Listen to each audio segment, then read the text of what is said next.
Shalom Bapak Ibu sekalian, selamat hari Minggu. Kita akan belajar bagaimana menyelesaikan diri sendiri. Apa maksudnya? Jangan salah mengerti, kita belajar ya. Sebelum itu mari kita tundukkan kepala. Bapa di surga, ajari kami pada pagi ini untuk belajar menyelesaikan diri sendiri. Kami tidak mau larut dalam proyek kami sendiri. Kami mau belajar untuk memfokuskan diri dalam seluruh hidup kami, agar kami berguna dalam dunia ini untuk kemuliaan Tuhan.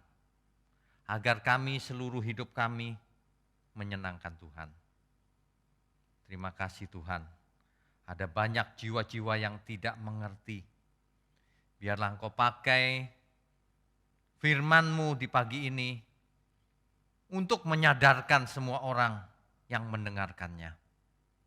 Bahkan ada banyak orang yang belum mendengar firman-Mu. Pakailah firman ini, urapi, agar banyak orang dengan segala cara akhirnya mendengarkan firman ini dan berubah. Kiranya nama-Mu saja yang dimuliakan. Pakai mulut hamba-Mu untuk menyampaikan kebenaran ini. Hanya di dalam nama Tuhan Yesus kami berdoa. Amin. Bapak Ibu sekalian, kita baca dulu nas Alkitab berikut ini. Yohanes pasal 19 ayatnya yang ke-30. Yohanes pasal 19 ayatnya yang ke-30. Ini adalah kisah di mana Tuhan Yesus sudah ada di kayu salib. Detik-detik terakhir. Tuhan berkata begini. Sesudah Yesus meminum anggur asam itu, berkatalah ia, sudah selesai. Lalu ia menundukkan kepalanya dan menyerahkan nyawanya. Tuhan Yesus akhirnya berkata, sudah selesai. Dan ia menundukkan kepala, menyerahkan nyawanya. Tuhan secara sadar dan rela menyerahkan nyawanya, mati di kayu salib. Setelah menyelesaikan semuanya itu. Makanya perkataannya sudah selesai. Kalau kita lihat di Alkitab, perkataan sudah selesai ini, dalam teks asli Alkitab dipakai kata tetelestai. Tetelestai. Dari akar kata teleo. Artinya complete. Complete itu lengkap. Finish. Selesai. Berakhir. Accomplish. Tercapai tujuannya. Fulfill. Tergenapi.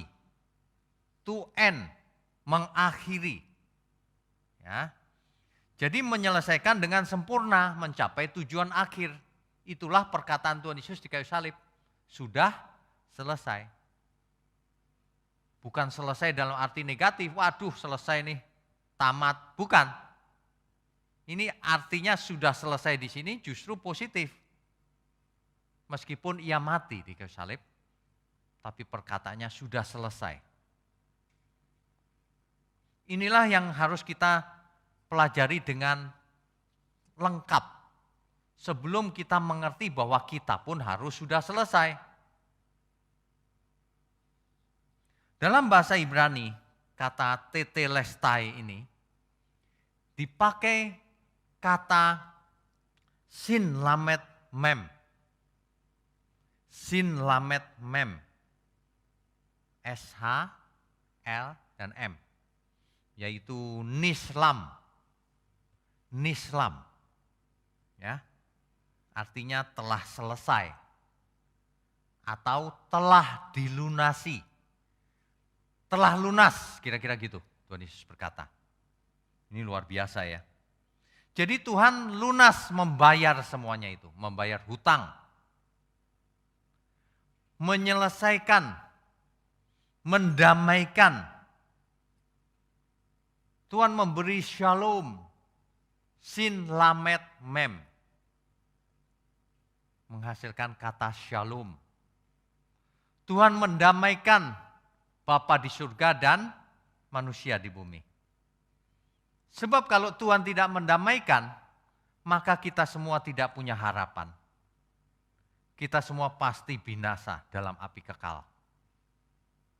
Itu sebabnya Tuhan sudah selesai, sudah lunas.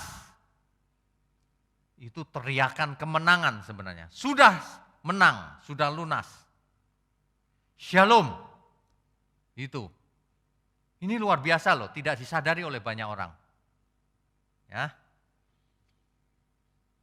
Coba kita baca Yohanes 4 ayat 34. Yohanes pasal 4 ayat 34. Kata Yesus kepada mereka, makananku ialah melakukan kehendak Dia yang mengutus aku dan menyelesaikan pekerjaannya. Tuhan sudah berkata bahwa makananku, kesukaanku, berkatku, filosofiku adalah melakukan kehendak Bapa yang mengutus aku dan menyelesaikan pekerjaannya. Itulah sebabnya di kayu salib Tuhan berkata sudah selesai. Apa yang sudah selesai? Tugas yang diberikan oleh Bapaknya untuk menebus dosa manusia, untuk memberikan shalom, untuk mendamaikan hubungan antara Bapa dan manusia. Hubungan dibuka lagi. Manusia yang dahulu terpisah dari hadirat Allah, sekarang dibuka lagi kemungkinan berhubungannya. Ya, hubungan ini dipulihkan oleh Tuhan Yesus. Sudah selesai. Tapi jangan salah mengerti. Yang namanya sudah selesai ini adalah sudah selesai tugasnya Tuhan Yesus. Tugas manusia belum selesai. Bahkan baru mulai. Ketika Tuhan mati di kayu salib, tugas manusia baru mulai. Kalau Tuhan Yesus tidak mati di kayu salib, manusia percuma hidupnya. Sia-sia. Karena pasti binasa. Ya. Damai di sini artinya menyelesaikan dengan sempurna. Tuhan Yesus mendamaikan hubungan Bapa dan manusia. Kalau kita mendengar kata mendamaikan, artinya ada yang didamaikan. Pihak pertama dengan pihak kedua. Dalam hal ini pihak Bapa di surga dan pihak manusia di bumi. Itu sebabnya Alkitab berkata, karena Allah kita itu Esa, Bapa kita di surga itu Esa, satu. Maka pengantara kita juga satu, Esa, yaitu Tuhan Yesus. Jelas ya? Amin. Jangan ada pengantara yang lain dalam hidup kita. Jangan mengangkat pengantara-pengantara yang lain. Pengantara kita cuma satu, Tuhan Yesus. Yang mati di kayu salib cuma satu, Tuhan Yesus. Yang menebus dosa kita cuma satu, Tuhan Yesus. Dan itu selesai sempurna di kayu salib. Jadi tidak diperlukan revisi. Tidak diperlukan seorang lain datang menyempurnakan Tuhan Yesus. Karena sudah selesai tugasnya. Sudah sempurna. Nah, dengan demikian kita semua tidak boleh punya Tuhan yang lain. Jangan ada padamu ilah lain di hadapanku. Jangan ada padamu Bapa lain selain Bapa di surga. Jangan ada padamu Tuhan lain selain Tuhan Yesus. Jelas ya? Oke. Jadi kalau ada yang perlu didamaikan artinya masih ada masalah di sana. Makanya perlu didamaikan, perlu diselesaikan. Kalau Tuhan sudah selesai, melakukan tugas yang diberikan Bapaknya di surga. Coba kita baca firman Tuhan Yohanes 20 ayat 21.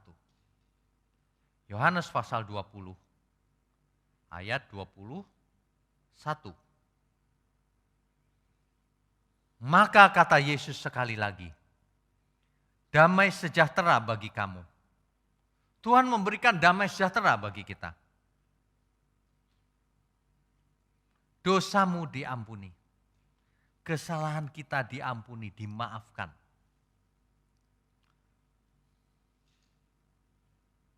Ya. Damai sejahtera bagi kamu. Sama seperti Bapa mengutus aku juga demikian juga sekarang aku mengutus kamu. Jadi kalau dahulu Bapa mengutus Tuhan Yesus, supaya Tuhan melakukan tugas itu dan menyelesaikannya dengan sempurna, maka sekarang giliran Tuhan Yesus mengutus kita persis sama. Supaya kita melakukan tugas yang diberikan Tuhan Yesus dan menyelesaikan pekerjaannya. Itulah arti Kristen. Christian, to be like Christ. To be Christ follower, pengikut Kristus. Sama seperti Bapa mengutus Kristus, Kristus mengutus kita. Sama persis.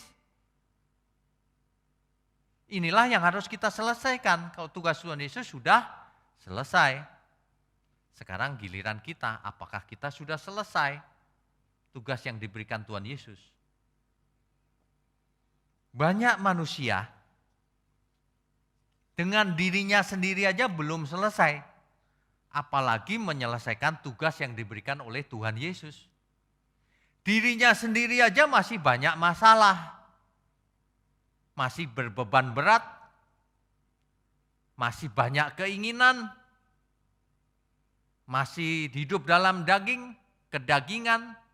Hawa nafsunya banyak.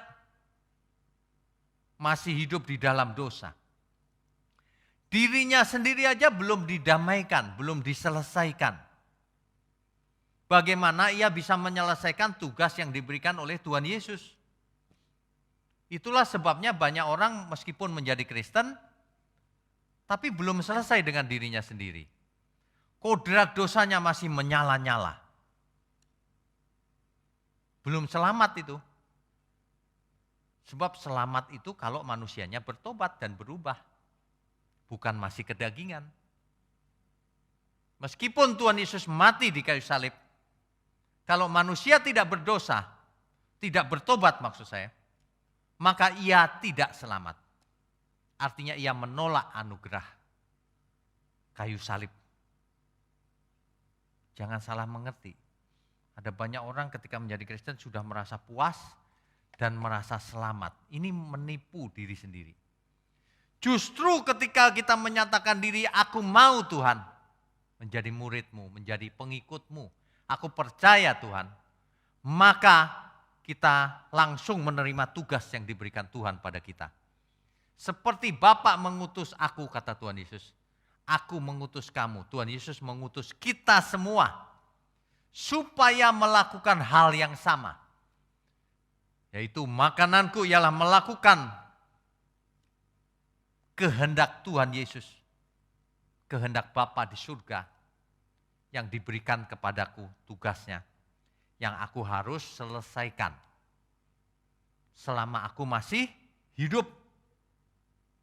Jangan punya banyak masalah. Artinya apa ini? Artinya hidup kita harus punya filosofi seperti Tuhan Yesus. Makananku ialah melakukan kehendak Tuhan dan menyelesaikan pekerjaannya. Hal ini ditulis dalam bahasa yang lebih sederhana oleh Rasul Paulus dalam 1 Korintus 10 ayat 31. Baik aku makan, minum atau melakukan sesuatu yang lain, lakukan semuanya untuk kemuliaan Tuhan. Jadi jangan hidup dalam masalah. ada bagian yang kita harus lakukan kalau kita memang percaya Tuhan. Kalau kita memang beriman. Kalau kita memang mau disebut Kristen. Seperti Kristus maksudnya. Kita yang utama itu jangankan melakukan tugas yang diberikan Tuhan. Kita harus utamakan berdamai dengan diri sendiri, menyelesaikan masalah-masalah diri sendiri ini. Barulah efektif melakukan pekerjaan Tuhan. Selesaikan, dimulai dari diri sendiri. Mari kita selesaikan persoalan-persoalan diri kita yang menghambat perjuangan kita melakukan pekerjaan Tuhan, melakukan tugas yang diberikan oleh Tuhan Yesus. Mari kita selesaikan diri kita, segala persoalan. Persoalan dalam diri manusia macam-macam. Ada yang masih mengalami trauma. Sebab dahulu masih kecil diperkosa. Sehingga ia hidup dalam traumanya hari ini. Saya mau ingatkan Tuhan Yesus mati di kayu salib menebus dosa kita. Menebus dosamu. Jangan trauma. Kalau ada yang dahulu diperkosa, hari ini tidak masalah. Itu bukan salahmu. Lagi pula Tuhan sudah menguduskan hidup kita. Dianggap tidak ada masalah. Tetapi kita harus melakukan tugas kita. Ya, jangan terkungkung dengan trauma masa lalu. Kalau orang mengerti kebenaran ini tidak perlu konseling karena kita tahu. Kita sudah ditebus menjadi milik Tuhan, yang lalu biarlah berlalu. Kita tidak perlu persoalkan, yang kita persoalkan adalah masa depan. Ya, sakit hati, kepahitan. Orang yang sakit hati artinya belum selesai dengan dirinya sendiri. Yang masih hidup di dalam dosa. Sebab sakit hati. Kau tidak punya, kita tidak punya hak untuk sakit hati kepada seseorang. Kita tidak punya hak untuk kepahitan. Sebab Tuhan pun mengampuni dosa kita. Amin.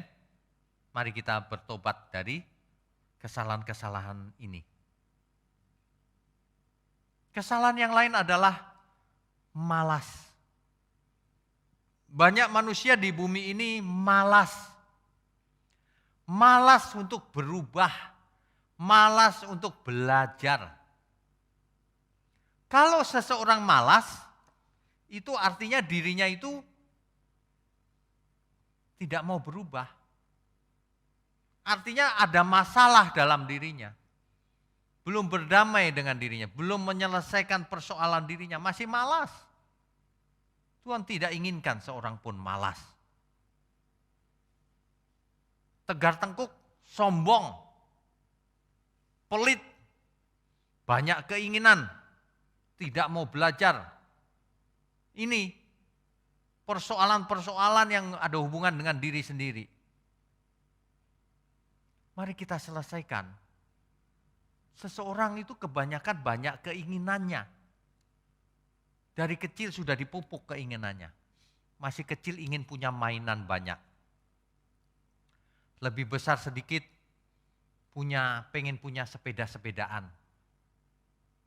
Lebih besar lagi remaja ingin punya motor. Nanti sudah besar, sudah bekerja, ingin punya mobil. Sudah punya mobil, kurang. Mobilnya harus yang mewah. Sudah punya mobil mewah, kurang, harus punya rumah. Rumah tidak ada habisnya, rumah semewah apapun. Akhirnya ia beli pesawat terbang. Pesawat terbang kurang. Ia beli kapal selam. Di udara nggak bisa puas, di dalam laut, apalagi di dalam laut gelap. Tidak ada apa-apa. Akhirnya ia terjerat oleh segala keinginannya itu. Manusia yang demikian akan menghabiskan waktunya untuk mencari kepuasan diri sendiri. Keinginan manusia kalau diumbar, dilayani terus yang tanpa batas itu akan membawa maut. Akan menghabiskan waktu demi waktu manusia hidup di bumi. dan ia akan menjadi tua dan terlambat untuk bertobat. Makanya kunci dari seseorang supaya selesai dengan diri sendiri, itu mengerti firman yang pertama. Yang kedua memang harus all out, mengerahkan seluruh kekuatan, seluruh keinginan untuk berubah, untuk bertobat, untuk belajar mati-matian. Seperti Tuhan Yesus sudah teladankan mati di kayu salib pun bersedia. Kita juga harus bersedia, aku mau mematikan manusia lamaku, menyalibkan manusia lamaku, supaya aku lahir baru, menjadi manusia yang baru. Orang yang tidak berubah dalam hidupnya, meskipun sudah Kristen, meskipun sudah dibaptis, ia belum lahir baru. Sebab lahir baru artinya ada manusia baru yang lahir. Dan manusia lamanya mati. Itulah sebabnya oleh bilur-bilurnya kamu sudah sembuh. Bukan semua orang. Siapa yang dimaksud kamu sudah sembuh? Orang yang sudah mati manusia lamanya. Yang hidup untuk kebenaran. Yang tidak hidup dalam dosa. Sebab dahulu kamu sesat, kata Alkitab. Itu, jangan kalau baca Alkitab, oleh bilurnya kamu sembuh, nah kita sembuh nih. Sudah mati belum? Di dalam terhadap dosa. Ya, sudah berdamai belum dengan diri sendiri, menyelesaikan diri sendiri. Banyak orang itu ya kalau kita perhatikan ya, itu mudah dideteksi sebenarnya. Apakah seseorang sudah selesai dengan dirinya sendiri atau belum? Itu mudah dideteksi. Ketika kita berhubungan dengan seseorang, bagaimana cara ia bicara, apa yang ia bicarakan, tujuannya apa, kita sudah bisa menangkap. Apakah orang ini sudah selesai dengan dirinya sendiri atau belum? Orang yang menyombongkan dirinya mencari nilai diri pasti belum selesai dengan dirinya sendiri.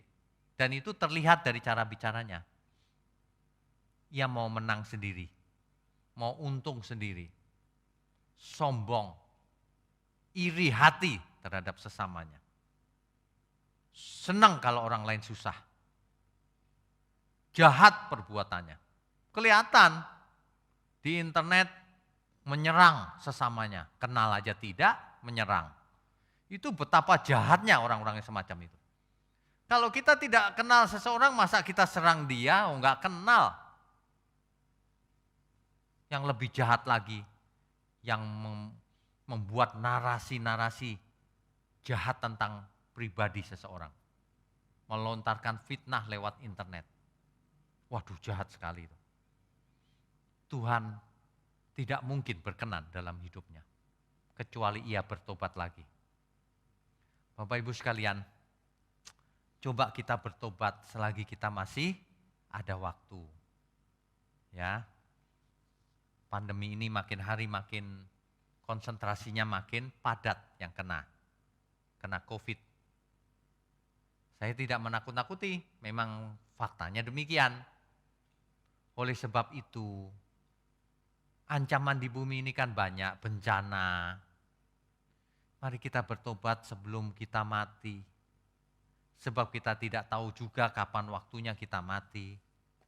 Yang penting bukan mati atau bagaimana caranya dan sebagainya. Yang penting baik kita hidup maupun mati, Tuhan berkenan atas hidup kita. Amin ya. Berapa kali kita sudah mengalami pasang surut dalam kehidupan ini. Ada banyak masalah. Ada banyak sakit. Kita masih sembuh hari ini. Ke depan, mari kita selesaikan diri kita. Sebab itu bagian yang harus kita lakukan. Ampuni segala kesalahan diri sendiri. Ampuni semua orang yang pernah bersalah kepada kita. Sudah, jangan banyak keinginan. Sudah, jangan sakit hati. Ayo sembuh. Itu gejala-gejala sakit jiwa itu. Sakit hati, banyak keinginan, serakah, sombong, tidak mengasihi sesama, senang kalau sesamanya menderita, itu sakit jiwa orang yang seperti itu. Orang yang sakit jiwa seperti itu tidak menyenangkan hati Tuhan. Tentu tidak berkenan bagi Tuhan. Sebab arti berkenan kepada Tuhan artinya menyenangkan Tuhan. Persoalan utama orang yang berdamai dengan diri sendiri itu, ia harus sudah selesai dengan dirinya sendiri. Orang belum selesai dengan dirinya sendiri, masih banyak masalah. Orang tidak bisa melakukan tugas yang diberikan Tuhan. Sibuk dengan dirinya sendiri. Sibuk dengan keinginannya sendiri. Sibuk dengan kebiasaan lamanya yang tidak mau hilang. Sibuk mencari keuntungan diri sendiri dan merugikan orang lain. Sibuk merasa benar tapi tidak pernah menolong orang lain. Tidak pernah memperhatikan orang lain. Pinter ngomong tapi tidak ada buktinya sama sekali. Pinter kalau menghakimi sesama. Padahal ia tidak tahu bagaimana yang dihakimi itu hidup sebenarnya. Setiap harinya, bagaimana ia mempersembahkan dirinya kepada Tuhan, uangnya kemana saja. Kan tidak tahu kita. Jangan pernah kita menghakimi sesama, teman kita, siapapun saudara kita. Kita tidak tahu bagaimana ia hidup, tapi Tuhan tahu. Oleh sebab itu, Bapak Ibu sekalian, tapi Tuhan tahu. Mari kita selesaikan segala persoalan dengan diri sendiri. Mari kita selesai dengan diri sendiri. Sehingga kita bisa berlari seperti Paulus. Berlari-lari menuju tujuan dan menyelesaikannya dengan sempurna. Segala sesuatu kalau kita sudah selesaikan diri sendiri, maka fokus kita akan berubah. Kalau tadinya fokusnya diri sendiri, baik persoalan, masalah, atau ingin memuaskan diri sendiri, fokusnya berubah kepada Tuhan dan kepada sesama. Dan itu akan kelihatan dari cara kita bicara, cara kita hidup setiap hari terhadap sesama kita. Ya. Nah, orang yang sudah selesai dengan dirinya sendiri, ini akan efektif untuk belajar kebenaran. Kalau ia belajar firman, ia akan mudah mengerti. Orang yang banyak persoalan dan banyak keinginan, dia baca Alkitab, dia tidak bakal mengerti. Ia mendengar firman, ia pun tidak bakal mengerti. Mengapa? Karena tidak cocok dengan keinginannya apa yang ia dengar. Kebenaran itu seringkali memukul manusia lama kita. Bahkan selalu memukul manusia lama. Tidak enak bagi daging kita. Itulah kebenaran, tapi kebenaran itu menyembuhkan. Menyembuhkan jiwa yang sakit. Kalau kita selesai dengan diri sendiri, maka kita akan efektif menjadi murid Tuhan. Ya, menjadi alat di tangan Tuhan secara efektif. Sudah selesai soalnya persoalan diri sendiri. Sudah tidak kepahitan dengan sesama, sehingga bisa mengasihi sesamanya meskipun dulu musuh. Sudah tidak memiliki musuh lagi. Kalau ada orang lain yang memusuhi kita, kita tidak memusuhi dia.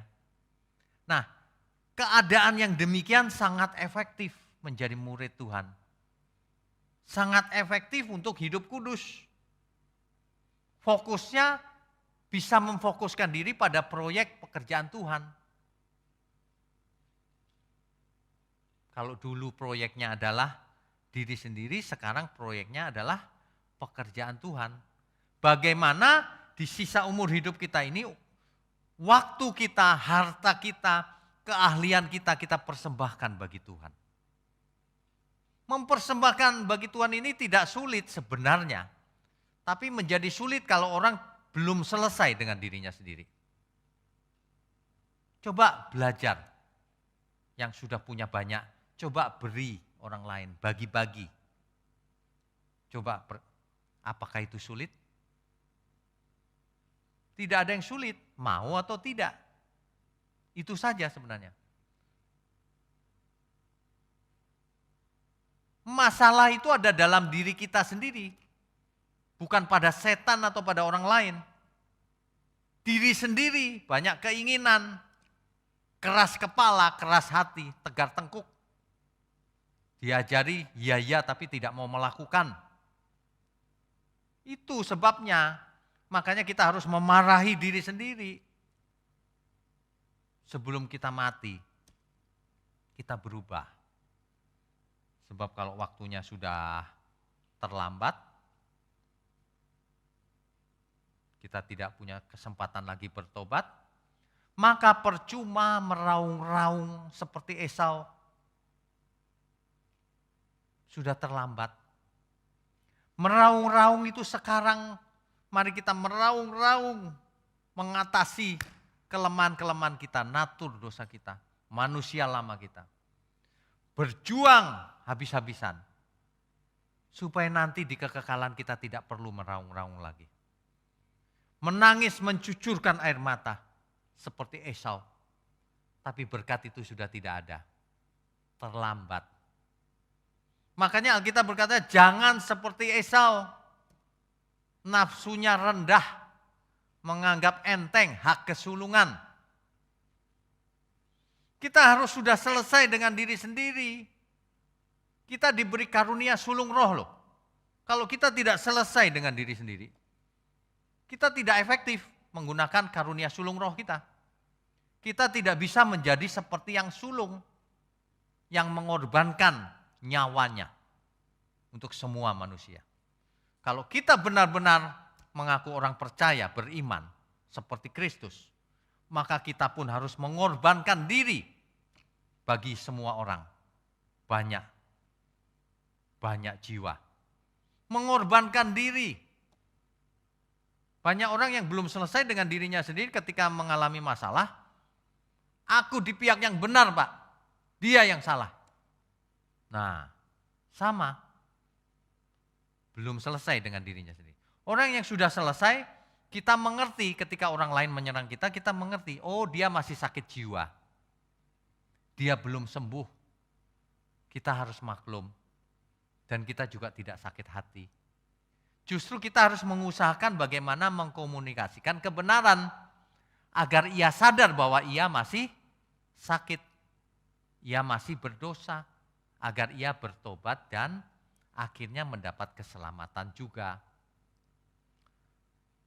Itu tujuannya supaya kita menjadi seperti Kristus, menjadi korban dan menyelamatkan banyak jiwa. Ini tidak gampang memang, tapi itulah arti hidup kudus yang sebenarnya. Kudus itu berbeda. Kudus itu unik. Kudus itu artinya murni, bersih, tak bercacat, tak bercelah. Kudus itu artinya dipisahkan. Kudus itu artinya dikeluarkan. Kudus itu artinya dikhususkan untuk Tuhan. Mari kita selesaikan diri sendiri sehingga kita bisa menjadi hidup kudus, tak bercacat, tak bercelah. Sehingga kita mudah belajar terhadap Tuhan dan melakukan firman-Nya. Sehingga kita bisa menjadi berkat yang luar biasa dimanapun kita ada. Termasuk terhadap musuh kita, yang memusuhi kita maksudnya. Kalau orang yang memusuhi kita, kemudian ia bisa bertobat, maka malaikat di surga bertepuk tangan. Maka kita melakukan tugas kita seperti Kristus. Menyelamatkan banyak jiwa. Jadi Bapak Ibu yang dimusuhi, jangan sakit hati. Itu adalah berkat. Agar kita naik kelas. Agar kita bisa menjadi seperti Kristus. Agar kita latihan menjadi seperti Kristus. Agar kita memiliki pikiran dan perasaan Kristus. Agar kita benar-benar berubah pikiran dan perasaan kita benar-benar merasakan bagaimana mengasihi musuh itu. Bagaimana kita terbeban untuk menyelamatkan banyak jiwa. Harus dialami, kalau teori saja kita mengerti. Tapi kalau kita harus mengalami, jangan jatuh Bapak Ibu. Mari kita belajar. Ya, mari kita jadi berkat. Kalau kita mati atau selesai dengan diri sendiri, maka kita tidak akan pernah melakukan hal-hal yang Tuhan tidak berkenan, pasti. Maka kita akan menjadi berkat di rumah, di keluarga, di gereja, di kantor, di sekolah, di kampus, dimanapun kita berada. Masalah utama manusia itu dirinya sendiri. Masalah utama manusia itu dirinya sendiri. Sebenarnya tidak ada yang tidak mungkin. Segala sesuatu mungkin, tapi mental bloknya harus dibuang. Tapi kita harus menyelesaikan diri kita yang menjadi masalah utama itu. Singkirkan itu, manusia lama itu. Amin ya. Bapak Ibu sekalian, di musim pandemi ini sebenarnya adalah kesempatan yang sangat baik untuk kita semua belajar menyelesaikan diri sendiri. Kalau dahulu kita semua sibuk, berangkat pagi pulang malam, hari ini kita semua dibatasi, ada yang sudah tinggal di rumah. Mari kita renungkan seluruh hidup kita dari dulu sampai sekarang. Mengapa ada hal-hal yang kita belum berubah? Mengapa kita tidak segera menyelesaikan diri sendiri? Agar kita efektif dan langsung terbang bersama Tuhan. Agar hidup kita ini memandang manusia lain menjadi jernih. Seperti Tuhan memandang kita semua. Agar kita semua benar-benar mempunyai kuasa untuk menyelamatkan banyak jiwa. Agar aroma surgawi bisa tercium oleh banyak orang melalui hidup kita. Amin. Selesai. Tuhan Yesus berkata, sudah selesai. Nanti kalau kita mati, sebelum mati kita berkata, sudah selesai. Artinya kita sudah menyelesaikan diri kita sendiri dan kita sudah menyelamatkan banyak jiwa. Hidup kita sudah menjadi berkat. Itulah tugas utama hidup kita. Mari kita selesaikan sisa umur hidup kita dengan melakukan tugas utama ini. Yang lain tidak penting, mari kita fokus, jangan buang-buang waktu. Amin. Kiranya Tuhan Yesus memberkati kita semua. Saya percaya program online ini akan mengubah banyak jiwa sampai ke ujung bumi. Ada banyak jiwa-jiwa yang tidak mengerti kebenaran. Bapak Ibu ajak untuk mendengar firman ini. Bapak Ibu harus jadi alat di tangan Tuhan. Bagikan firman ini kemana saja Bapak Ibu bisa bagikan. Sharingkan kebenaran, jangan hoax. Amin. Ya, mari kita tundukkan kepala. Mari kita berdoa. Bapa di surga, ampuni segala kesalahan kami.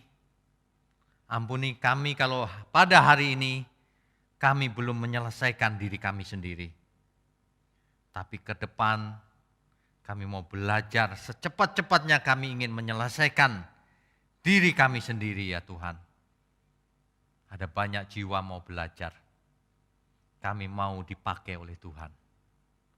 Bapa di surga, kiranya Engkau berkenan dan menjadikan kami anak-anak-Mu. Kiranya Engkau sertai dengan roh-Mu yang ada pada kami. Roh Kudus yang membawa kami kepada seluruh kebenaran.